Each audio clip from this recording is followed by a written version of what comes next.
భారత్ ప్రపంచంలోనే అత్యధిక జనాభా గల దేశం. జనాభాతో పాటు ఆర్థిక వ్యవస్థను కూడా పెంచుకుంటున్న దేశం. మరి పెరుగుతున్న జనాభాకు సరిపడ అవసరాలు ఉంటాయి. ఆ అవసరాలు తీర్చే క్రమంలో మనకు కొన్ని వనరులు లభించవు. వాటిని అందిపించుకోవడానికి భవిష్యత్తులో పెద్ద యుద్ధమే చేయాల్సి వస్తుంది కావచ్చు. ఇవి ఆషామాషి మాటలు కాదు. అంతర్జాతీయ ఇంధన సంస్థ భారత్లో విద్యుత్ కొరత గురించి చెప్పిన నిజాలు.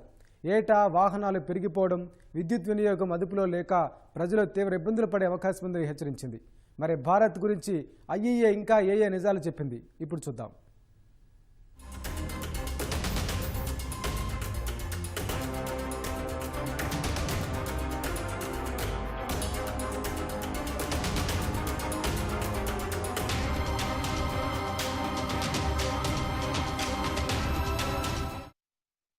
మనకు కరెంటు లేనిదే రోజు గడవదు. లైట్, ఫ్యాన్, ఏసీ, కుక్కర్, చివరకు మొబైల్ ఫోన్ ఛార్జింగ్ కూడా విద్యుత్ అవసరమే.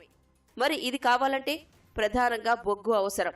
ఎందుకంటే భారత్లో 49% విద్యుత్ ఉత్పత్తి బొగ్గును మండించడం ద్వారానే జరుగుతోంది. ఇక వాహనాల విషయానికొస్తే ఎలక్ట్రికల్ వాహనమైతే మళ్లీ ఈ కరెంటే కీలక ముడిసరుకు. మిగతా వాహనాలైతే పెట్రోల్, డీజిల్ అవసరం. ఎటు చూసినా మనకు విద్యుత్, అలాగే పెట్రోల్, డీజిల్ అనేవి లేకపోతే రోజు గడవదు. కనీసం అడుగు కూడా బయట పెట్టలేం. అసలే మన జనాభా 140 కోట్లను దాటి పరుగులు పెడుతోంది. మరి ఇంతమంది జనాభాకు సరిపడా ఇంధన వనరులు ఉన్నాయా అంటే కష్టమనే చెప్పుకోవాలి. అయితే డిమాండ్ రెట్టింపు స్థాయిలో ఉందని నివేదికలు చెబుతున్నాయి. వచ్చే 10 ఏళ్లలో ఇది మరింతగా పెరగనుందని అంతర్జాతీయ ఇంధన సంస్థ ఐఈఏ వరల్డ్ ఎనర్జీ అవుట్లుక్ 2024 పేరుతో విడుదల చేసిన నివేదికలో వెల్లడించింది.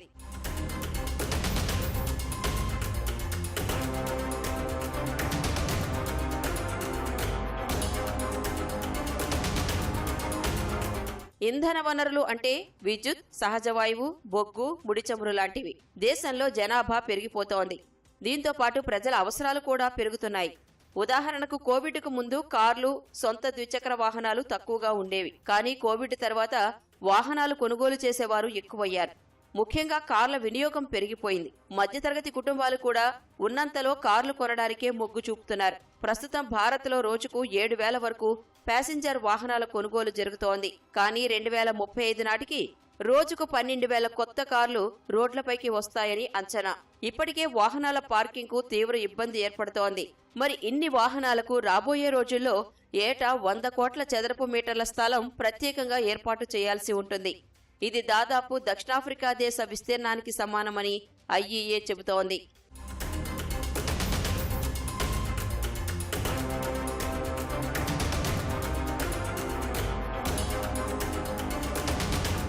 (2035) నాటికి ఇళ్లలో వినియోగించే ఎయిర్ కండిషనర్లకు వినియోగించే కరెంట్ మెక్సికో దేశం వినియోగించే మొత్తం కరెంటును మించిపోతుందని ఐఈఏ తెలిపింది.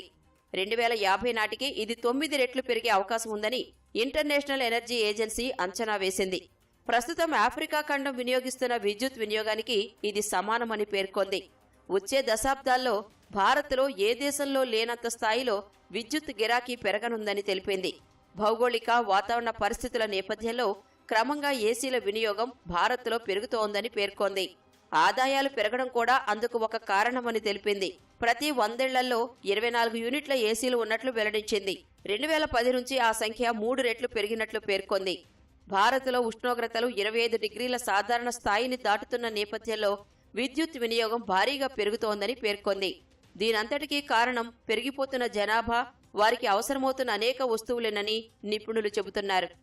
అయితే విద్యుత్ ఉత్పత్తి నేటికి 70% పైగా థర్మల్ విద్యుత్ కేంద్రాలపైన ఆధారపడి ఉన్నాం. అంటే థర్మల్ విద్యుత్ కేంద్రాలు బొగ్గు మండించడం వల్ల మనము ఉత్పత్తి చేయటం వల్ల పర్యావరణం కలుషితం అవటం, అనేక సమస్యలు ఎదురవటం మనం ఇప్పుడు చూస్తూ ఉన్నాం.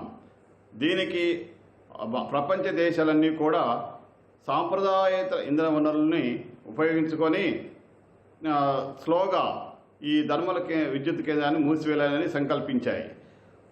ప్రపంచ దేశాల్లో 2050 నాటికి మొత్తం థర్మల్ విద్యుత్ కేంద్రాలని బంద్ పెట్టి ఈ సాంప్రదాయేతర సోలారు, విండ్ తదితర సాంప్రదాయేతర స్వచ్ఛమైన విద్యుత్ ఉత్పత్తి చేసి మొత్తం కూడా దీని నుంచే మీట్ కావాలని ఆశిస్తున్నాయి.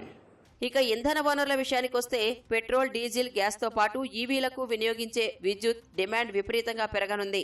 పునరుత్పాదక ఇంధనం వినియోగించాలని చెబుతున్నా భారత ఇంధన రంగంలో ఇప్పటికీ బొగ్గుదే హవా అని ఐఈఏ చెబుతోంది. ప్రస్తుతం మొత్తం ఇంధన వినియోగంలో బొగ్గు వాటా 40% పైగా ఉంది. ఇక మొత్తం స్థాపిత విద్యుత్ ఉత్పత్తి సామర్థ్యాన్ని పరిగణలోకి తీసుకున్నా బొగ్గు ఆధారిత థర్మల్ విద్యుత్ కేంద్రాల వాటా 60% పైగా ఉన్న విషయాన్ని గుర్తు చేసింది. మరో 2 ఏళ్లలో ఇది 68% చేరుతుందని తెలిపింది. ఇప్పటి వరకు ఏర్పాటు చేసిన సౌర విద్యుత్ కేంద్రాలతో పోలిస్తే ఇది 30% ఎక్కువ. 2030 నాటికి అందుబాటులోకి వచ్చే కొత్త విద్యుత్ ఉత్పాదక సామర్థ్యంలోనూ దాదాపు 60,000 మెగావాట్లు బొగ్గు ఆధారిత థర్మల్ విద్యుత్ కేంద్రాల ద్వారానే అందుబాటులోకి రానుందని ఐఈఏ నివేదిక తెలిపింది. భారతదేశంలో మన జీవన ప్రమాణ స్థాయిలో పెరిగిందనే దానికి విద్యుత్ వినియోగమే ముఖ్య కారణం.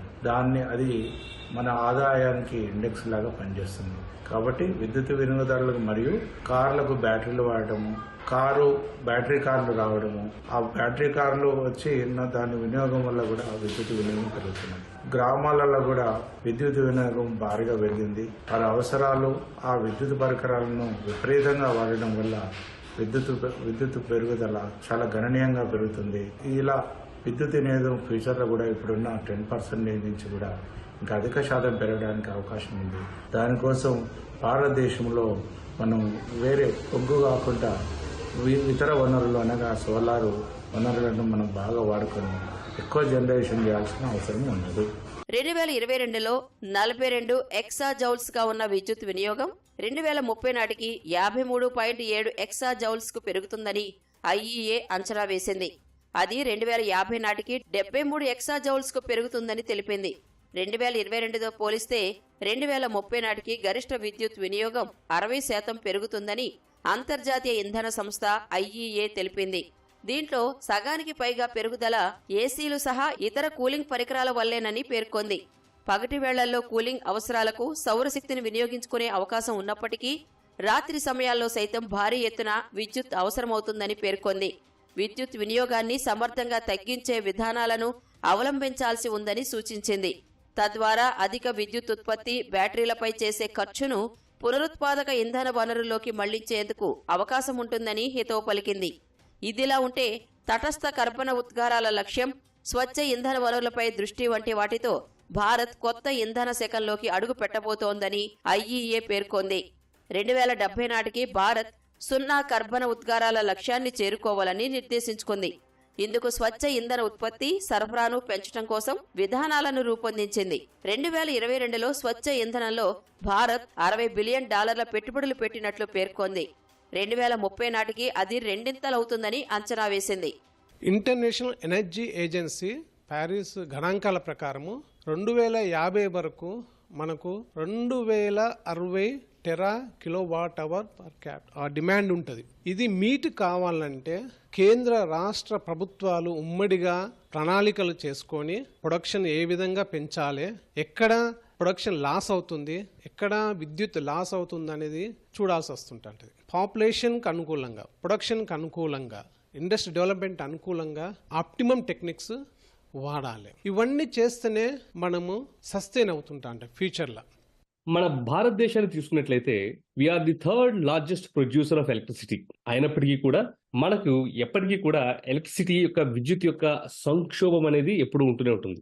ఎందుకు దీనికి ముఖ్యమైనటువంటి కారణాలంటే మొట్టమొదటిగా మనము చాలా మటుకు మన యొక్క విద్యుత్ ఉత్పత్తిని కోల్ మీద, తర్వాత ఫాసిల్ ఫ్యూయల్స్ మీద డిపెండ్ అవ్వడం జరుగుతుంది. కోల్లో కూడా చాలా మొత్తం మనము ఇంపోర్ట్ చేసుకోవడం జరుగుతుంది. అలానే ఫాసిల్ ఫ్యూయల్స్, మిగతా ఆయిల్స్, వాటి మీద కూడా మనము ఇంపోర్ట్ మీదే బతుకుతున్నాం. కాబట్టి రానున్న రోజుల్లో మరింతగా అర్బనైజేషన్ జరుగుతూ ఉంది.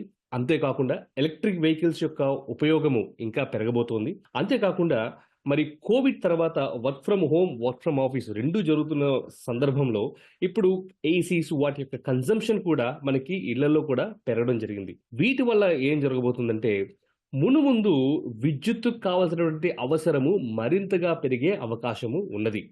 అంతేకాకుండా 2030 కల్లా ఇంచుమించు 30% వెహికల్స్ ఎలక్ట్రిక్ వెహికల్స్లో ఉండలాగున 2 వీలర్స్ కానీ 3 వీలర్స్ కానీ 4 వీలర్స్ కానీ మరింతగా ఈ విద్యుత్ యొక్క వాడకము పెరిగే అవకాశం ఉంది.